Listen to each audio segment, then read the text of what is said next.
নমস্কার, উজানের পথে আবৃত্তি প্রতিযোগিতা। আমার নাম কাকলি ঘোষ, বিভাগ খ। রবীন্দ্রনাথ ঠাকুরের লেখা হঠাৎ দেখা কবিতাটি আবৃত্তি করছি।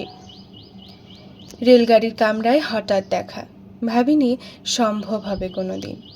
আগে ওকে বারবার দেখেছি লাল রঙের শাড়িতে ডালিম ফুলের মতো রাঙা।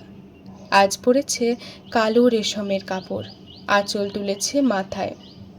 দোলন চাপার মতো চিকন গৌর মুখখানি ঘিরে মনে হলো কালো রঙে একটা গভীর আস্তরণ ঘনিয়ে নিয়েছে নিজের চারদিকে।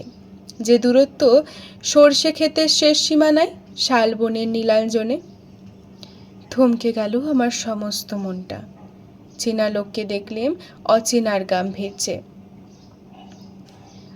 হঠাৎ খবরের কাগজ ফেলে দিয়ে আমাকে করলে নমস্কার। সমাজবিধির পথ গেল খুলে, আলাপ করলেম শুরু। কেমন আছো, কেমন চলছে সংসার ইত্যাদি। সে রইল জানলার বাইরের দিকে চেয়ে, যেন কাছের দিনে ছোঁয়াচ পার হওয়া চাহনিতে।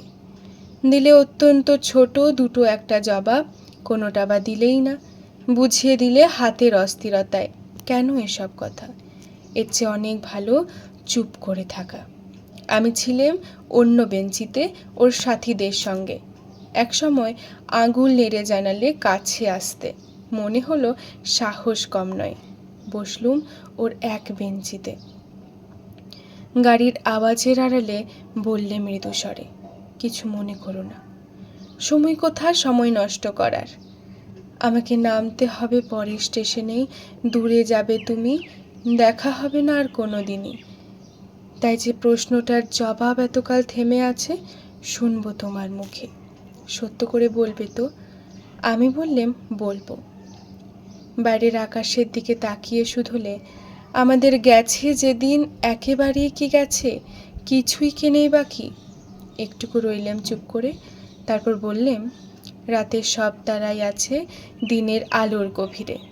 খটকা লাগলো, কি জানি বানিয়ে বললেম নাকি। ও বলল, থাক এখন যাও ওদিকে।